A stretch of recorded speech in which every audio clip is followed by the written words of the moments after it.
Ayo berinvestasi akhirat, bangun rumahmu di surganya. Sempurnakanlah ibadah Anda dengan beramal jariah yang pahalanya tidak terputus hingga akhir kiamat.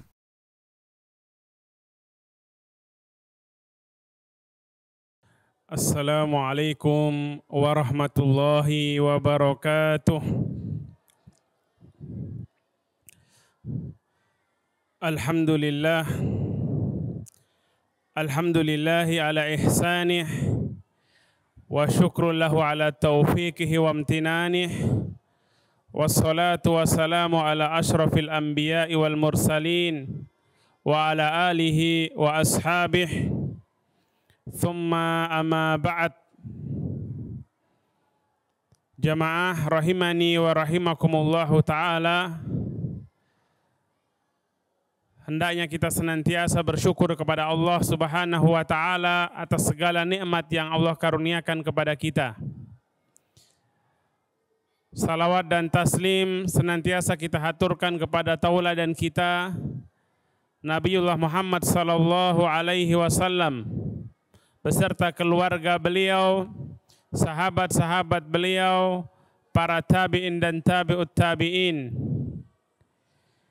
Serta kita memohon kepada Allah Subhanahu wa ta'ala semoga kelak di yaumil akhir kita termasuk umat Nabi Muhammad sallallahu alaihi wasallam yang akan mendapatkan syafaat dari beliau sallallahu alaihi wasallam. Amin ya rabbal alamin. Hadirin rahimani wa rahimakumullahu ta'ala. Kita hidup di dunia ini memiliki tugas yang sangat agung, yaitu beribadah, mengabdi, menyembah hanya kepada Allah Subhanahu wa ta'ala. Dan hendaknya semua aktivitas kita, semua kegiatan kita, kita niatkan untuk bertakarrub kepada Allah Subhanahu wa ta'ala saja, dalam rangka mencari keridhaan dari Allah Subhanahu wa ta'ala. Dan inilah yang dijelaskan oleh Allah Subhanahu wa ta'ala di dalam Al-Quran, bahwasanya keberadaan kita di dunia ini, dihadirkannya kita di dunia ini semata-mata adalah untuk mengabdi dan mentauhidkan Allah Subhanahu wa ta'ala. Wa ma khalaqtul jinna wal insa illa liya'budun. Dan tidaklah aku ciptakan jin dan manusia, kata Allah, kecuali semata-mata untuk beribadah kepadaku. Yang mana kita tahu bersama ibadah hanya kepada Allah inilah tauhid. Dan ini selaras dengan apa yang dijelaskan oleh sebagian ahli tafsir. Makna ya'budun ay yuwahidun. Maka kita yang diciptakan oleh Allah untuk mentauhidkan Allah Subhanahu wa ta'ala dalam ibadah kita, dalam akidah kita, dan dalam semua takarrub kita kepada Allah Subhanahu wa ta'ala, maka sudah semestinya kita belajar dan memahami tauhid dengan benar. Karena Nabi SAW sendiri, beliau diutus oleh Allah Subhanahu wa ta'ala dan juga nabi-nabi sebelum beliau untuk mengajarkan tauhid, mengajarkan umat ini tauhid dan menyelamatkan mereka dari peribadatan atau pengabdian kepada selain Allah. Ayya'budullaha wajtanibut tagut, agar mereka beribadah hanya kepada Allah dan menjauhi tagut, segala yang diagungkan, yang disembah, yang diibadahi selain Allah Subhanahu wa ta'ala. Dan tidak mungkin kita bisa paham tauhid dengan benar kecuali kita paham juga lawan dari tauhid, yaitu syirik. Kita akan bisa paham, dan seseorang tidak mungkin dikatakan bertauhid kecuali dia terbebas dari kesyirikan. Karena tauhid dan syirik ini adalah dua hal yang bertentangan, tidak mungkin berada pada satu masa di satu tempat yang bersamaan. Suatu amalan dikatakan ini amalan yang berdasarkan tauhid, tapi juga syirik, tidak mungkin. Ini dua hal yang kontradiksi dan tidak bertemu dalam waktu yang bersamaan di tempat yang sama. Dan ketika kita mempelajari sunnah-sunnah Nabi Sallallahu Alaihi Wasallam, penjelasan dari Nabi kita Sallallahu Alaihi Wasallam, kita dapati bagaimana beliau Sallallahu Alaihi Wasallam begitu menjaga dan berusaha dengan sungguh-sungguh agar umat ini terjaga dari hal-hal yang dapat merusak tauhid mereka. Makanya kalau kita belajar kitab tauhid, di sana ada bab ma jaa fi himayatir rasul fi himayatil mustafa janabat tauhid. Bab yang menjelaskan tentang bagaimana Nabi Shallallahu Alaihi Wasallam menjaga janabat tauhid, sisi-sisi tauhid, seakan-akan tauhid ini satu rumah dan Nabi Shallallahu Alaihi Wasallam menjaga seluruh sisinya agar tidak dirusak, agar tidak terkotori dengan segala macam bentuk kesyirikan.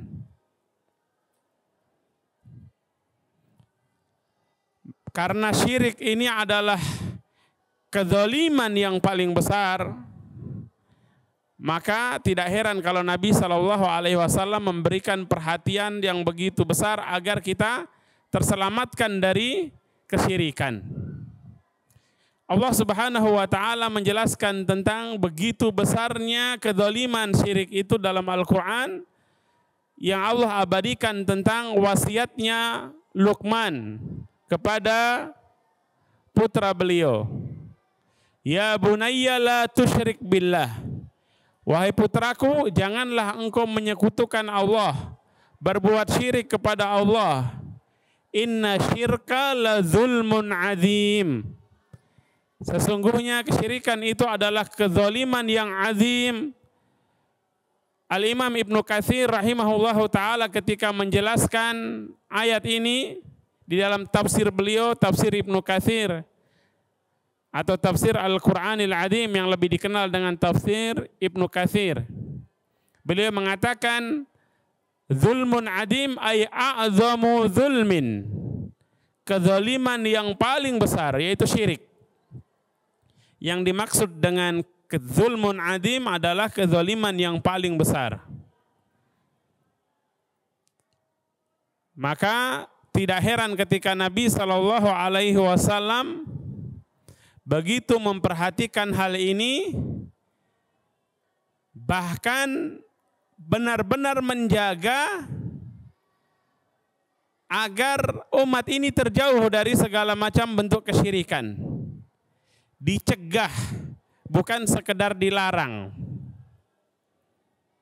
Makanya kita melihat bagaimana Nabi Shallallahu Alaihi Wasallam mengharamkan perkara-perkara yang bisa menghantarkan kepada kesyirikan, syirik besar. Meskipun perkara itu bukan syirik besar, tapi dilarang karena khawatir akan menjadi penyebab terjadinya syirik besar atau terjatuhnya seorang kepada syirik besar. Memuliakan, mengagungkan Nabi, hukumnya apa, Pak? Kita sebagai umat beliau memuliakan dan mengagungkan Nabi, itu hukumnya apa? Hukumnya apa, Pak? Boleh atau tidak? Bukan boleh atau tidak, wajib. Ya. Kita wajib mengagungkan dan memuliakan Nabi Sallallahu Alaihi Wasallam. Ya. Bahkan mencintai beliau melebihi cinta kita kepada siapapun di atas muka bumi ini. Melebihi cinta kita kepada diri kita sendiri, kepada anak kita, istri kita, kepada orang tua kita. Dan itu merupakan konsekuensi dari keimanan yang benar. Tapi ketika mengagungkan dengan cara yang berlebih-lebihan, beliau larang hal tersebut. Bahkan beliau mewanti-wanti, la tatruni kama atratun nasara Isa bin Maryam. Janganlah kalian mengagung-agungkan diriku berlebih-lebihan seperti orang-orang Nasara berlebih-lebihan dalam mengagungkan Isa bin Maryam, sampai mengatakan bahwasanya Isa bin Maryam adalah anaknya Tuhan, anaknya Allah Subhanahu wa taala. Beliau katakan, inna ma'ana abdullahi wa rasuluh faqulu abdullahi wa rasuluh. Saya ini tidak lain hanyalah hamba Allah dan Rasulnya.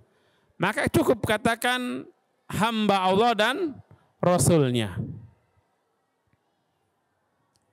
Hal ini beliau lakukan tidak lain dan tidak bukan adalah untuk mencegah agar umat ini tidak jatuh kepada pengkultusan yang berlebih-lebihan, sehingga mereka sampai jatuh kepada kesyirikan yang akan menyebabkan mereka binasa. Ketika seorang sahabat ada yang menghormati Nabi dengan cara bersujud kepada Nabi. Ketika ada seorang sahabat baru pulang dari suatu negeri, negerinya Ahlul Kitab. Mereka melihat kaum di negeri itu kalau menghormati rajanya, mereka sujud kepada rajanya. Maka sahabat tadi menggunakan logika, kalau mereka menghormati rajanya saja dengan sujud, maka Nabi adalah manusia yang paling mulia, beliau lebih pantas kita sujud kepadanya. Maka ketika pulang beliau sujud kepada Nabi dan Nabi SAW langsung menegur dan melarangnya. Ya. Beliau menjelaskan tidak boleh seorang sujud kepada manusia, siapapun itu. Sujud hanya kepada Allah Subhanahu wa taala. Tidak boleh sujud kepada Nabi, apalagi kepada selain Nabi, kepada raja, kepada orang tua, ya. Tidak boleh sujud kepada mereka. Sujud hanya kepada Allah Subhanahu wa taala. Bagaimana kalau ada yang berdalih dengan sujudnya para malaikat kepada Nabi Adam alaihissalam? Itu karena perintah Allah Subhanahu wa taala. Allah yang perintahkan, nasnya jelas. Dan sujudnya bukan dalam rangka beribadah, dalam rangka ta'zim, dalam rangka memuliakan, mengagungkan perintah Allah Subhanahu wa taala. Maka ini qiyas ma'al farik. Analogi yang tidak pada tempatnya, tentu keliru. Kemudian ayuhal ikhwa azanillahu wa iyyakum, kita sebagai umat Nabi Muhammad sallallahu alaihi wasallam hendaknya terus semangat belajar bagaimana Nabi SAW membimbing umat ini agar mereka selamat dari kebinasaan yang paling besar, yaitu jatuhnya seseorang kepada kesyirikan. Kita sebagai umat beliau, kita mengaku mencintai beliau, mengaku mengikuti sunnah beliau, konsekuensinya kita harus faham ajaran dan bimbingan beliau, terutama terkait akidah, terkait tauhid, dan bagaimana kita terlepas dari atau selamat dari kesyirikan. Nabi SAW pernah mengatakan, ma min syai'in yuqarribukum ilal jannah wa yuba'idukum 'anin nar illa wa qad buyyina lakum. Tidak ada satu perkara pun yang dapat mendekatkan kalian kepada surganya Allah dan menjauhkan kalian dari neraka, melainkan perkara tersebut telah diajarkan, telah dijelaskan kepada kalian. Kitanya yang mau memahami atau tidak, mau belajar tidak hal yang sudah dijelaskan oleh Nabi tersebut. Dan itulah jalan keselamatan, itulah jalan kesuksesan yang sesungguhnya. Dan kalau kita dapati di dalam Al-Quran, kita pelajari, kita kaji Al-Quran ataupun sunnah-sunnah Nabi SAW, kita dapati banyak dalil-dalil yang menjelaskan perkara-perkara yang haram, apalagi perkara yang paling terlarang tadi, yaitu kesyirikan. Ketika Allah dan Rasul-Nya melarang atau mengharamkan suatu perkara, maka syariat ini juga mengharamkan perkara-perkara yang bisa menjadi dzari'ah, yang bisa menghantarkan pelakunya kepada perkara yang haram tersebut. Makanya di dalam Islam ada namanya sadduz dzari'ah, menutup jalan ataupun wasilah yang bisa menghantarkan seseorang kepada perkara yang haram. Dari sini para ulama mengatakan al-wasail laha ahkamul laha hukmul maqasid. Sarana yang dapat mengantarkan kepada suatu hal ini bisa mendapatkan hukumnya, bisa sama dengan perkara tersebut. Sarana yang menghantarkan kepada perkara yang haram, maka hukumnya haram. Sarana yang dapat menghantarkan kepada yang mubah juga mubah, selama dia asalnya bukan perkara yang haram atau yang sunnah. Perkara yang dapat menghantarkan kepada yang wajib, ya dia bisa mendapatkan hukum yang sama. Ya. Maka ketika kita belajar syariat Islam ini yang indah ini, kita dapati di sana dalam perkara-perkara yang haram, Allah Subhanahu wa Ta'ala yang membuat dan menetapkan syariat telah menutup jalan-jalan yang dapat menghantarkan kepada perkara yang haram tersebut. Contohnya apa? Dalam muamalah misalnya, atau dalam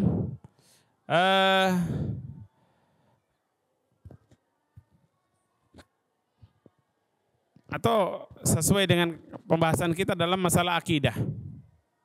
Sebagai seorang muslim, orang yang bertauhid,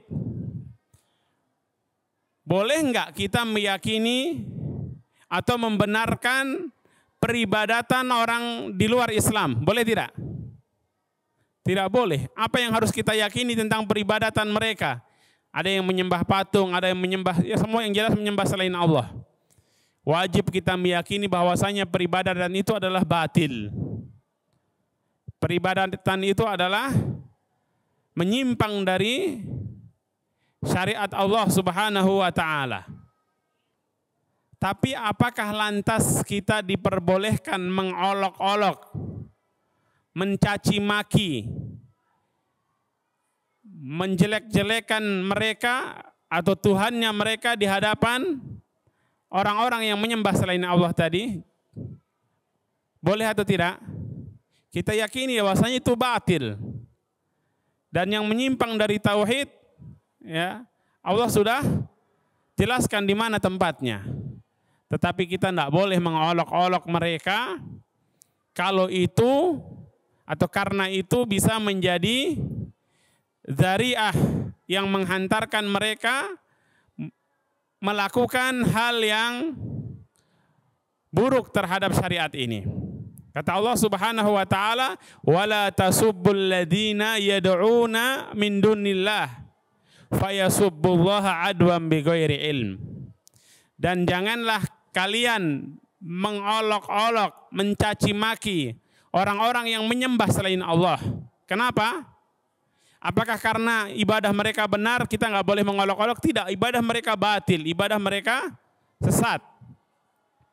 Tapi kita tidak boleh mengolok-olok, mencaci maki mereka dan peribadatan mereka, karena itu bisa menjadi penyebab mereka mengolok-olok agama Allah. Mereka mengolok-olok Allah Subhanahu wa Ta'ala. Maka berarti kita menjadi penyebab orang mengolok-olok agama Allah, dan ini terlarang. Dalam hal akhlak, Nabi SAW pernah mengatakan, "La'anallahu man la'ana walidayh." Allah melaknat orang yang melaknat ibu bapaknya sendiri. Maka para sahabat terheran-heran dan bertanya, kaifa yal'anu rajulu walidayhi ya Rasulullah? Bagaimana seseorang bisa melaknat orang tuanya sendiri wahai Rasul sallallahu alaihi wasallam? Maka Nabi menjelaskan,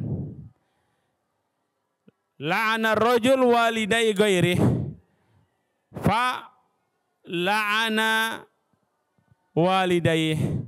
Orang melaknat atau menghina, mencaci, menghardik orang tua orang lain, menyebabkan orang lain membalas menghardik orang tuanya sendiri. Maka dia menjadi penyebab orang tuanya dihardik, orang tuanya dicela, orang tuanya dilaknat. Maka hukumnya sama dengan dia yang melaknat orang tuanya sendiri. Sama dengan hal tadi, kita dilarang mengolok-olok, mencaci maki peribadatan dan sesembahan orang-orang di luar Islam, karena itu bisa menjadi penyebab mereka mengolok-olok, membalas mengolok-olok Islam, mengolok-olok syariat Allah, mengolok-olok Allah Subhanahu wa taala. Maka haram hukumnya ini. Jadi diputus memang, ditutup jalan ke sana. Inilah disebut dengan saddud dzari'ah, menutup jalan yang bisa menyebabkan seseorang jatuh kepada perkara yang haram. Dan kalau kita lihat dalam Islam banyak hal-hal seperti ini. Contoh yang lain, ketika Allah mengharamkan zina, Allah tidak katakan la taznu, janganlah kalian berzina. Tapi Allah katakan apa? Wala taqrabu az-zina, dan janganlah kalian mendekati zina. Maka segala hal yang dapat menghantarkan seseorang kepada zina diharamkan di dalam Islam. Maka diharamkan apa? Diharamkannya khalwat. La yakhluwanna rajulun ma'amra'atin illa ma'adhi mahram. Tidak boleh seorang laki-laki dan perempuan berdua-duaan di suatu ruangan tertutup kecuali ditemani mahramnya. La tusafironna imra'atun tu'minu billahi wal yaumil akhir masirata yaumin walailah. Tidak boleh illa ma'adi mahram. Seorang wanita bepergian melakukan safar, perjalanan 1 hari 1 malam kecuali ditemani mahramnya. Ini semua adalah untuk menutup celah agar seseorang tidak jatuh kepada perkara yang terlarang, yaitu zina. Maka diharamkan semua tadi. Diharamkan perkara-perkara yang dapat menghantarkan ke sana. Ya. Begitu juga perkara-perkara yang dapat menjatuhkan seseorang kepada kesyirikan, dan syirik adalah dosa yang paling besar. Itu hal-hal itu semua diharamkan oleh Allah Subhanahu wa taala. Ya. Di antaranya apa? Baik itu ucapan ataupun perbuatan. Orang bersumpah atas nama selain Allah,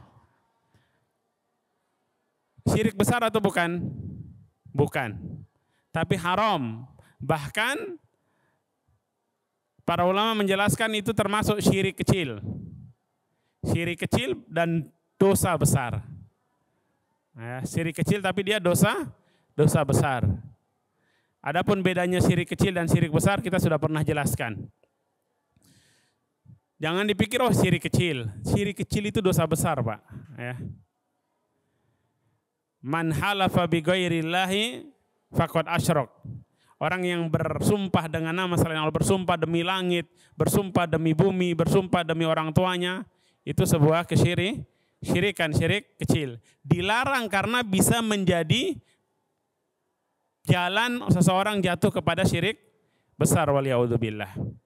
Oleh karena itu, saudaraku rahimani wa rahimakumullahu ta'ala, perlu dan penting untuk terus kita belajar, mewanti-wanti diri kita, menjaga diri kita jangan sampai jatuh kepada perkara-perkara yang diharamkan oleh Allah, terutama dosa syirik yang merupakan kezaliman yang paling besar. Dan semoga Allah Subhanahu wa taala kelak mematikan kita di atas tauhid.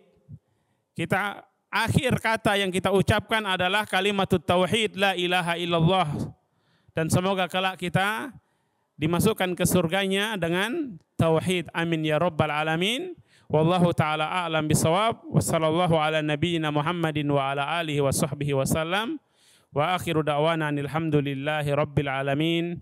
Assalamualaikum warahmatullahi wabarakatuh. Ayo dukung media dakwah Masjid Agung Al-Akbar dengan ikut berdonasi pengadaan alat multimedia dan operasional dakwah. Usia boleh terputus, pahala jariah mengalir terus.